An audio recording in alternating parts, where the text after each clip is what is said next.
Let's go to Hawks had Minnesota, Detroit, or Minnesota, Denver, because while that's a great series, they're going to play Game 2 tonight, and so like a lot of what we're fixing to say here is probably going to be irrelevant, and so like this probably didn't really need to get posted as a separate video if that makes sense. Okay. So like if we're a little distracted or whatever, it is what it is. It is really funny that the Hawks would just walk down the Knicks, but Jalen Brunson does it, and that's what he does. Big time shot. Big time shot. Timberwolves came out firing in Game 1 of the series against the Nuggets, but the Nuggets just kind of reeled them back in, did what they always do, and they ended up taking the series lead 1-0. That is the Nuggets. Jokic was pretty good. I actually think Gobert played pretty good defense, some of the best defense he has played against Jokic in a while. Jamal Murray, while inefficient, couldn't hit a three, got to the free throw line 16 times, and they shot over 10 more free throws, the Nuggets. Yeah, what a weird box The score Timberwolves. game for Jamal. 16 for 16 at the line, 0 for 8 from 3, 30 points. He also had the largest plus-minus out of anyone, plus 13. Yeah. You can spin this game almost either way if you want, and the pro Nugget spin is like, Jamal, we didn't shoot the ball well. We were sub 30% three-point shooting. And like Jokic didn't even really look necessarily. He tried, and we just come out with a win. And so like we're chilling. For the Timberwolves, it's like, well, no one really got going. His three ball wasn't falling, and that's kind of an anomaly. And like he's gonna get more and more healthy. Like we're gonna be fine. Like I trust Ant. All right, CJ, crazy. I think I'm on the pro Nugget side of that equation just because I don't think there's any guarantee Ant is going to get any healthier. He definitely isn't quite 100%, and that's a huge thing. And that's also like the Timberwolves' secondary pieces I just don't think have enough juice to end up winning this, right? Like Julius Randle has an okay game. Naz Reid, not really a factor off the bench. Jaden McDaniels, pretty inefficient day scoring. Not that that's crazy surprising. As a whole, I just don't think the Timberwolves, like, guys that you're like, okay, we need them to play a little better, have any sort of guarantee to play better. And so that is what it is. But do you agree with that, or like which stance would you take, if that makes sense? Or do you agree with more? That being pro Nuggets, we didn't shoot the ball well at all. We still won. That's like we're chilling. Or for the Timberwolves, it's like Ant didn't really play great, and we were kind of in it. I'm going to go pro Nuggets, personally. Yeah. I know Ant is dealing with the knee. We all know that. And it's going to be a contributing story going forward. But I think he was settling for bad shots, and I don't think that necessarily means it's going to change. I also 22 points is just not enough. I don't care if he wasn't shooting well enough. He's got to score more than that in a series where every matchup he has should be food. I do think Naz Reid has to be way more aggressive because you're being guarded by Jonas Valanciunas and Nikola Jokic. Yeah. Food, personally. You can't be scoring 5 points. You also can't just be attempting 6 shots. And I don't know if those are necessarily things that are going to change because this Timberwolves team has just been a really hard team to predict over the past few seasons in the postseason. I do think, the Nuggets can kind of feel like they stole a game. They were down 10 after the first quarter in this game. So to complete a double-digit comeback on this team, struggling the way that they did to start the game. The Aaron Gordon foul triple, he gets 3 fouls very early. Doesn't commit another foul the rest of the game when he comes back in. That was really impressive, but I just think this team is way scarier. And now to see it, lead to a win in a postseason game, it is, obvious now. When we talked about last year's Nuggets, pretty much every time we talked about them in the span of, what was it? A month. 13 games they played in the postseason? 7-game series against the Thunder. It was 7 against the Clippers. Yeah, so 14 games. Yeah. Over the course of the 14 games, every time we talked about them, it was, there's just 5 guys you can trust, and it's just the starting lineup. You cannot trust Russell Westbrook off the bench. You can't even really trust Michael Porter Jr. So really just 4 guys. And you can't trust Julian Strawther either. Peyton Watson even to a degree. This year, you can already see it through the first game, and you could see it this year. Bruce Brown, he has 5 steals in this game and is an instant energizer bunny off the bench. Cameron Johnson, double-digit scoring output. If he does that every single game, they're going to be in a good spot because MPJ had multiple single-digit duds last year. Tim Hardaway hits a few nice threes in this game. I think he's going to shoot it better in a few games too. I just think they're already showing that like this is a team that now you have like 7 guys, 7 starting caliber guys. You also one of those 7 guys is an all-star in Jamal Murray, and one of the other 7 guys is top 3 player on the planet in Nikola Jokic, a defending champ or a former NBA champion. So I think the Nuggets kind of stole one a little bit. The Timberwolves, if to get out to that hot start and to get those like minutes with Eric Gordon completely out the floor, they did not capitalize on them. And I do think it is because Ant and Naz Reid just didn't take advantage of the moment and were not as aggressive as I wanted them to be and didn't score enough. Yeah, it's also just like it does kind of feel like pinch of the Nuggets stole one, but I can't say I'm surprised because it's what they do compared to the Timberwolves. Like one of the things that irks me about this Timberwolves team, and I think really limits their ceiling is they just struggle to like play consistent fundamental basketball. Whether it's like, okay, we get a big defensive stop and then we throw a really sloppy outlet pass that just goes out of bounds, and so all our hard work's for naught. Or, oh, I just defended great for 20 seconds, and then I commit a stupid reach-in foul, and so it just resets their timer. Or I give up a really bad, back cut, or I don't box out my man. Like, there's just consistent stuff like that they do every game that just makes it hard to, like, they build a 10-point lead to sustain it. Or they're in the clutch, sustain it.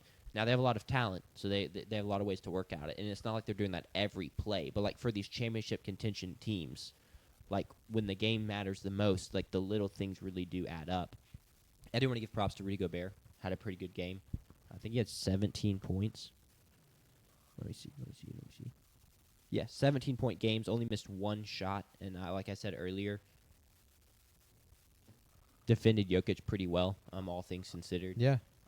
So it hurts to waste that game. But also, like, matchup-wise, I do think there's a way where Gobert can kind of have these kind of impact games all series because it's not like Jokic is like stuffing him at the rim or anything like that. Yeah, Jokic can't guard him to a degree. And Jonas Valanciunas, in the minutes he put against Jonas, he scored, he was doing 6 or 8 points. Yeah. In those non-Aaron Gordon, non-Jokic minutes where Gobert was on the floor. He just got whatever he wanted on Jonas. So I do think Rudy is going to have, I agree, I think Rudy's going to have a nice scoring output this series. And they're going to need that. Can I ask what happened? Because McCollum went to the foul after Brunson hit the 3 to cut it to 1. McCollum went to the foul line, missed both free throws. Knicks didn't have any timeouts. Josh Hart rebound, outlet to Bridges. Bridges 1-on-1.5, step back, mid range, short corner jumper, missed it short. Gotcha. What I'll say about this Timberwolves Nuggets series is I can't remember what I picked the series to go to, how many games. But I think I would go Nuggets in 4 right now. Really? With the Edwards injury, I just don't know. Like the Nuggets, Jokic cannot be the best player on his team that night, and they can still win.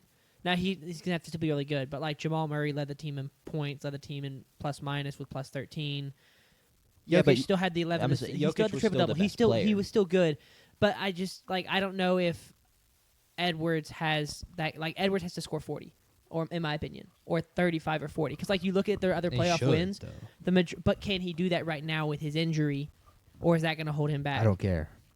I think a sweep is pretty bold because even just like, it's just you are right. Like Jokic.